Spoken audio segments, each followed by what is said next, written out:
एक छोटे से गांव में सरिता अपनी बहू और अपने गरीब परिवार के साथ रह रही थी।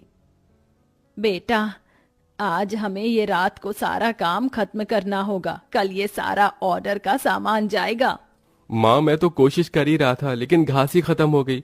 अब आप ही बताओ ना, मैं क्या करूँ? हमारे पास और कोई चारा नहीं है, हमें जंगल से और घास काट कर लानी होगी।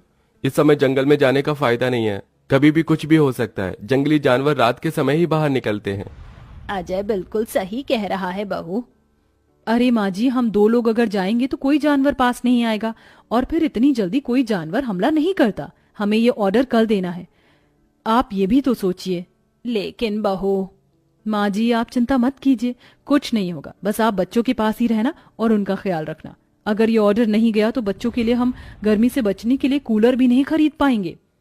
सरिता की बहू भाविका और उसका बेटा, वो तीनों घास से पंखे कूलर बनाने का काम किया करते थे, इसलिए उन्हें घास की जरूरत पड़ती थी। वह आधी रात के समय जंगल में जाते हैं।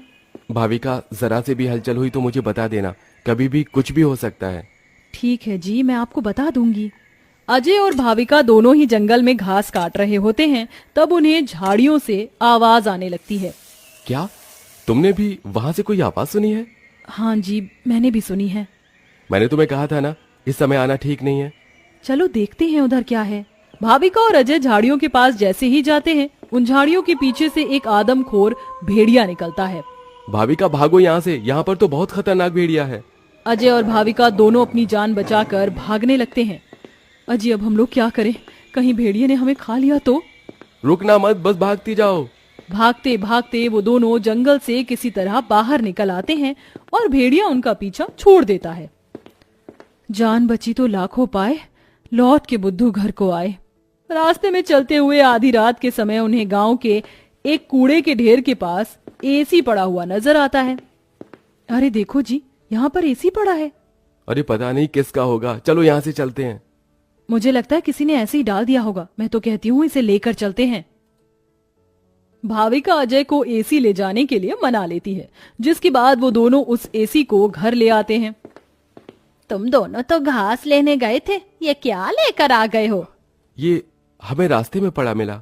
जब हम कूलर पंखे बना लेते हैं तो एसी भी बना सकते हैं। इस खराब एसी को छोड़ो और ये बताओ, क्या तुम घास लेकर आई हो?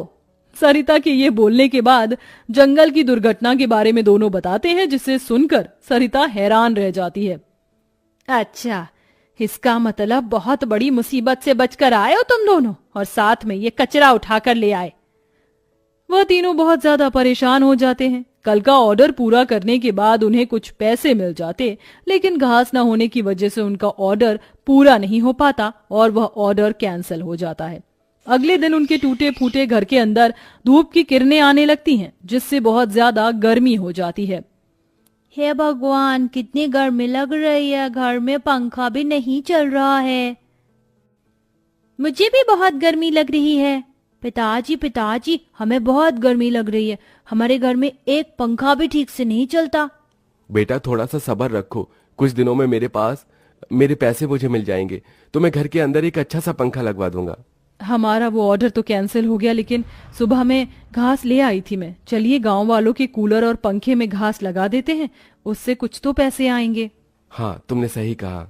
भाविका और अजय दोनों मिलकर पुराने कूलरों के अंदर घास लगा रहे होते हैं और यहाँ घर में राजू दिशा गर्मी से परेशान हो रहे होते हैं। काश कि हमारे घर में भी कोई एसी होता। तभी दिशा की नजर उसके पिता के लाए हुए एसी के ऊपर पड़ती है। अरे राजू, जरा इसे देखो, लगता है पिताजी हमारे लिए एसी लेकर आए हैं, पर उन्होंने ये एसी अभी तक क्यों नहीं लगाया? क्योंकि ये एसी खराब है, बस इसीलिए। कल रात तुम्हारे माता पिता को यह कूड़े करकट में मिला था। ये सुनने के बाद राजू इस बात से तो खुश होता है कि उसके पिताजी पुराना ही सही, कम से कम एक एसी तो घर पर लेकर आए। कुछ देर बाद वह अपने दोस्तों के पास खेलने चला जाता है। ढोलू ढोलू, कहाँ हो तुम? चलो खेलते हैं। आज मैं नहीं आ सकता, बहुत गर्मी है, और इतनी गर्मी में मेरा मन नहीं कर रहा है आने का, क्योंकि मेरे घर के अंदर एसी लगा हुआ है। मैं उसकी ठंडी हवा में ही बैठना चाहता हूँ। क्या कहा? तुम्हारे घर के अंदर भी एसी है? हाँ, और हमारा एसी बहुत अच्छा चलता है, बहुत ठंडा कर देता है घर को। राजू यह सुनकर बहुत खुश होता है। वह वापस अपने घर पर आता है और अपने पिता से कहता है, पिताजी पिताजी, मेरे लिए एसी ठीक कर दीजिए, बहुत गर्मी होती है घर के अंदर, मेरे सभी दोस्तों के पास एसी है। राजू बेटा, मैं एसी ठीक करने वाला नहीं हूँ। कहीं मुझसे एसी खराब हो गया तो ज्यादा पैसे चले जाएंगे उसे ठीक करवाने में। अरे पिताजी, आप तो एक्सपर्ट हो, आपको तो सब कुछ आता है, आप एसी को भी ठीक कर दोगे, मुझे पता है। राजू के कहने पर अजय एसी को ठीक करने की कोशिश करता है। अजय को लगता है कि उसके ठीक करने पर एसी ठीक हो गया होगा, लेकिन एसी ऑन होते ही उसके अंदर से धुआं निकलने लगता है। ये क्या हो गया? लगता है ये एसी खराब है, फेंक दो इस एसी को। राजू गुस्से में ऐसा कहकर चला जाता है, जिसके बाद उसे इस तरह देखने से उसके दोनों माता पिता परेशान हो जाते हैं। हमें हमारे बेटे के लिए एक एसी तो बनाना चाहिए। भाविका और अजय दोनों अब सारे काम छोड़कर उस एसी को ठीक करने में ही लग जाते हैं। वह उसकी ठंडी हवा खाने के लिए उसके चारों तरफ हरी घास लगा देते हैं, जिससे कि उस एसी की हवा और भी ज्यादा ठंडी हो जाए। चलो, अब एसी तैयार है, इसे चलाकर देखते हैं। भाविका जैसे ही घास का एसी चलाती है, अचानक से उस एसी के आंख, नाक, मुंह बन जाते हैं। क्या बात है, तुमने तो मुझे बिल्कुल नए जैसा बना दिया है, लेकिन समझ नहीं आ रहा कि तुमने मेरे ऊपर ये घास क्यों लगाई है। एसी को बात करते हुए देख वो सभी डर जाते हैं। अरे हाँ, सॉरी, मुझे माफ करना, मैं अपने आप को इंट्रोड्यूस करना भूल गया। मैं एक जादुई एसी हूँ, मेरे पास परी लोक की शक्तियां हैं, मैं गरीबों की मदद करता हूँ और तुम्हें मेरी बहुत ज्यादा जरूरत थी, लेकिन मैं खराब होने की वजह से अपनी शक्तियां इस्तेमाल नहीं कर सकता था। तुमने मुझे ठीक कर दिया, उसके लिए तुम्हारा बहुत बहुत शुक्रिया। माँ, पिताजी देखो, ये एसी तो बात भी करता है। हाँ, तुमने बिल्कुल सही कहा, ये तो कोई जादुई एसी है। तुमने बिल्कुल सही कहा, मैं हूँ एक जादुई एसी, बल्कि अब मैं हूँ एक घास का जादुई एसी और मुझे तुमने बनाया है। ये घास का जादुई एसी चलता भी है या फिर बस बातें ही करता है? तभी जादुई एसी के अंदर से ठंडी ठंडी हवाओं के साथ घास के बने हुए एसी निकलने लगते हैं। अरे वाह, इसकी ठंडी हवाओं के साथ इसके अंदर से तो घास के बने एसी भी निकल रहे हैं। यही तो मेरा जादुई कमाल है, मेरी ठंडी हवाओं के साथ तुम्हें घास का एसी भी मिलेंगे। ये तो सोने पर सुहागा हो गया। ऐसा जादुई एसी मैंने कभी नहीं देखा। अब उनके पास इतने सारे घास के एसी हो गए थे जिन्हें वह देखकर सोच में पड़ जाते हैं। आजकल बाजार में एसी बहुत महंगा मिलता है, हम घास के बने हुए सस्ते एसी बेचकर पैसे कमा सकते हैं। सही कहा माँ आपने, पर क्या लोग घास के बने एसी खरीदना चाहेंगे? सरिता यह सुनकर थोड़ी देर चुप हो जाती है। हमें पहले एसी बेचकर देखना चाहिए। इस तरह भाविका और अजय दोनों मिलकर बाजार में घास के बने एसी बेचने के लिए चले जाते हैं, जहां घास के बने एसी देखकर सभी लोग हैरान रह जाते हैं। एसी तो बहुत देखे, लेकिन ऐसा एसी नहीं देखा, ये तो बहुत अलग है। घास से बने एसी मैं भी खरीदना चाहूंगी। कितने का है एक?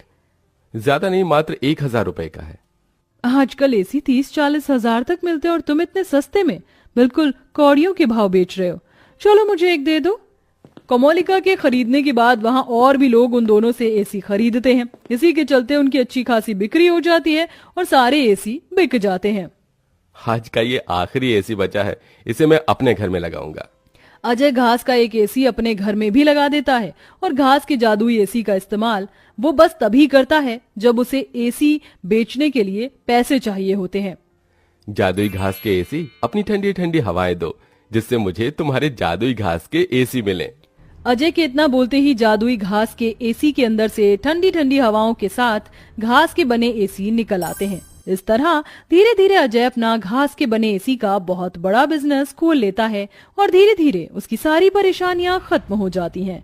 अब वह गरीब परिवार खुशी खुशी रहने लगता है।